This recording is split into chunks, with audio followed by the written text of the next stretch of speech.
Salut à vous les bons vivants, comment diminuer son taux de cholestérol? Alors c'est une question qu'on me pose souvent, c'est lié également à la graisse abdominale et à votre mode de vie. Et d'ailleurs j'ai souligné un mot très important, votre mode de vie. Et quand on parle de mode de vie, qu'est-ce qui se cache derrière le mot mode de vie? Eh bien il s'agit des habitudes. Et si vous voulez diminuer votre cholestérol, je vous le dis honnêtement, il n'y a pas de produit miracle, il n'y a pas de solution miracle. Vous devez changer, modifier petit à petit votre mode de vie. C'est obligatoire les amis, pas de petits bonbons miracles. Si, certes il y a des médicaments, mais si vous voulez une solution durable et avoir la forme athlétique, vraiment vous en sortir, honnêtement, appliquez les 6 clés que je vais vous donner au sein de cette vidéo. Vraiment, c'est super important. Vous allez pouvoir l'implémenter dès aujourd'hui et vous allez voir, si vous faites le test dans un mois, votre taux de cholestérol aura diminué. Faites le test, vous verrez, vous ne serez pas déçus. Alors, la première règle super importante, les amis, pour diminuer son taux de cholestérol est de manger plus de fibres. Alors, les fibres ont un rôle vraiment important au niveau de votre digestion, au niveau de votre, au niveau de votre capacité à réguler votre transit intestinal, mais ça a un rôle également dans l'augmentation de votre satiété. Donc, c'est-à-dire que vous aurez rapidement, on va dire, moins faim. Donc, vous allez manger en moins de grande quantité. Donc, ce qui va favoriser en fait la perte de poids. Si vous mangez moins, la perte de poids, c'est quoi? C'est la différence entre ce que vous mangez, l'apport calorique et la dépense calorique journalière. Donc, si vous mangez moins, vous allez perdre du gras. Alors après, c'est un peu plus compliqué. Parfois, il y a les hormones qui rentrent en jeu, qui vont bloquer votre métabolisme. Mais en règle générale, ça marche comme ça. Donc, il y a des études qui ont montré que si vous mangez plus de fibres au sein de vos repas, vous allez avoir une diminution du mauvais cholestérol, donc le LDL, de 5 à 15%. Donc ce n'est pas à négliger. Et moi, je vous conseille, il y a plusieurs types de fibres. Il y a les fibres insolubles et les fibres solubles. Alors, je ne vais pas vous faire une vidéo là-dessus. J'en ferai une autre prochainement si vous le souhaitez. Donc, n'hésitez pas à me le dire dans les commentaires. Mais si vous voulez diminuer votre taux de cholestérol, vous devez privilégier les fibres solubles. Donc, qui ont pour moi c'est pas moi qui ai fait les recherches, honnêtement, je dis pour moi, non, les études ont montré qu'elles ont plus de capacité à diminuer votre taux de cholestérol parce qu'elles se lient au cholestérol dans l'intestin et ça permet de faciliter son élimination. Voilà, tout simplement, il y a toujours, on va dire, des réponses aux questions. Donc, pourquoi les fibres solubles sont plus importantes? C'est par rapport à ça. Ça permet en gros de faciliter l'élimination, on va dire, de votre taux de votre cholestérol. Voilà, donc moi, pour manger des fibres solubles, je vous conseille les fruits et les légumes bien évidemment. Les légumineuses également, à ne pas confondre avec des légumes, ça commence pareil, mais au final, si vous confondez les légumes et légumineuses, le résultat ne sera pas tout à fait le même. Donc, les légumineuses, c'est quoi? Ce sont les lentilles, les petits pois.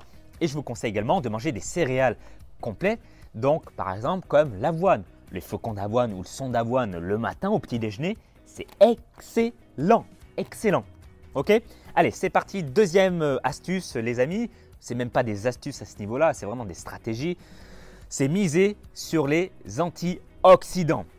Alors, il y a plusieurs types d'antioxydants. Il y a la vitamine A, on peut la considérer comme un antioxydant. La vitamine C, la vitamine E, les polyphénols également. Donc, encore une fois, je vous l'ai dit un peu avant, si vous mangez des fruits et des légumes qui contiennent des antioxydants, ça va permettre de diminuer au final votre taux de cholestérol. Donc, les fruits à coque également sont des aliments à privilégier quand on a du cholestérol. Donc, encore une fois, comme les amandes, les noix ou les noisettes. Voilà, ça c'est mon deuxième conseil. Donc à vous maintenant de passer à l'action. Ça ressemble un petit peu à l'astuce numéro 1, mais on va dire que ça la complète. Ensuite, troisième astuce, troisième stratégie, les oméga 3. Consommer des oméga 3. Alors aujourd'hui, il a été prouvé que les oméga 3 qui sont issus par exemple de la graisse des poissons ou même des graines de lin, dans les graines de lin on trouve des oméga 3, il y a des études qui ont prouvé que ça permet de diminuer les triglycérides au sein de notre corps, donc la graisse au final,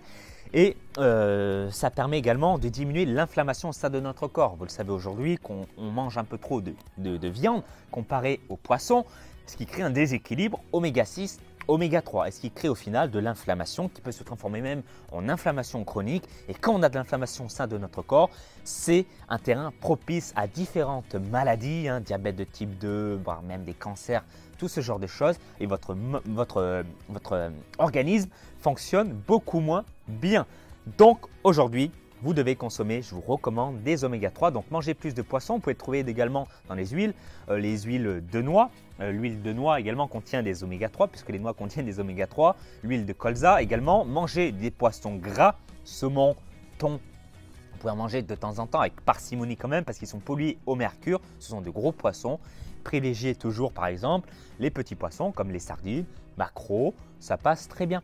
Mais mangez plus de poissons et pas uniquement que le vendredi, au moins 2 à 3 fois par semaine au détriment en remplaçant la viande. Et si vous mangez des œufs, privilégiez les œufs bio élevés en plein air qui contiennent en fait des oméga 3. Pourquoi? Parce que les poules ont été nourries aux graines de lin. Et oui, tout se rejoint, tout a du sens les amis. Donc à vous de jouer maintenant. Quatrième conseil, stratégie pour diminuer votre taux de cholestérol, c'est de manger des viandes maigres.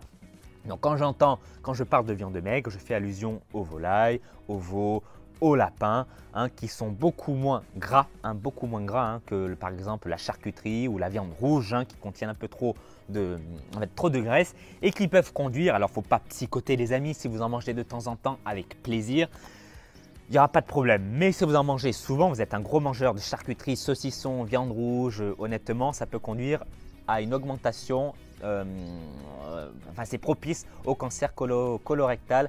Donc les amis, allez-y avec parcimonie.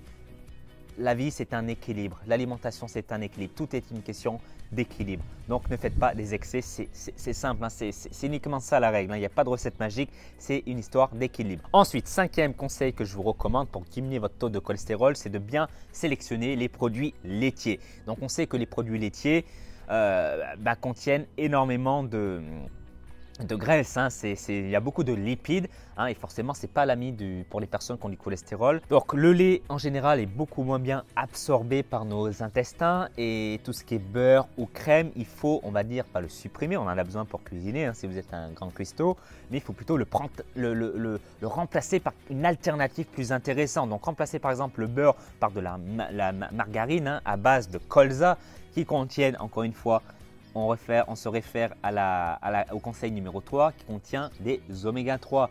Tout se rejoint les amis, vous pouvez comprendre, tout se rejoint. Donc voilà, margarine à la base de colza, oméga 3, ça marche très bien. Et privilégiez plutôt le lait végétal qui contient un petit peu moins de lipides. Donc ce sera un plus pour vous. Ensuite, sixième conseil, et ça va peut-être vous surprendre, mais c'est très important. Vous devez diminuer votre consommation de sucre. Consommation de sucre, et vous allez me dire, ok, mais Kevin, quel est le lien avec le cholestérol? Le sucre, c'est le sucre, la graisse, c'est la graisse. Alors oui, je suis d'accord avec vous. Et ce que vous devez savoir, c'est que modérer le sucre, en fait, votre consommation de sucre, ça va avoir un effet direct sur votre poids. Vous allez perdre de poids, ça va favoriser la perte de poids. Donc si vous perdez du poids, qu'est-ce qui va se passer de manière indirecte?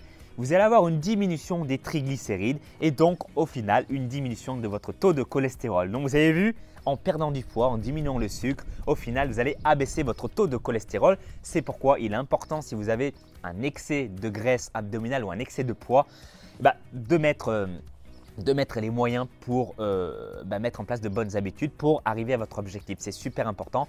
Pensez à l'instant présent, c'est bien, mais pensez également à votre avenir. Si vous avez des enfants, c'est encore mieux les amis. On n'a qu'une vie, donc autant en profiter le plus longtemps et autant profiter de la vie avec les gens qu'on aime et qu'on apprécie. Je pense que vous serez d'accord avec moi. Voilà, j'espère que cette vidéo vous aura plu. Donc dites-moi dans les commentaires si vous avez malheureusement un taux de cholestérol élevé, à combien il se situe, voilà, pour qu'on puisse en discuter. On n'est pas là pour juger, on est des bons vivants, on est bienveillants, on est simplement là pour s'entraider. Voilà, et puis si vous êtes encore une fois motivé pour perdre le gras autour de votre ventre et perdre du poids, encore une fois pour diminuer votre taux de cholestérol, je vous invite à télécharger mon guide de nutrition gratuit où je vous donne 8 recettes pour perdre rapidement du ventre, ou vous pouvez le télécharger également ici comme information. Vous allez voir une petite icône, ce sera marqué. Si vous êtes motivé, vous saurez où le trouver. Et puis moi, de toute manière, je vous souhaite tous mes voeux de succès, les bons vivants, et que la forme athlétique soit avec vous. Ne lâchez rien, je compte sur vous. À très vite.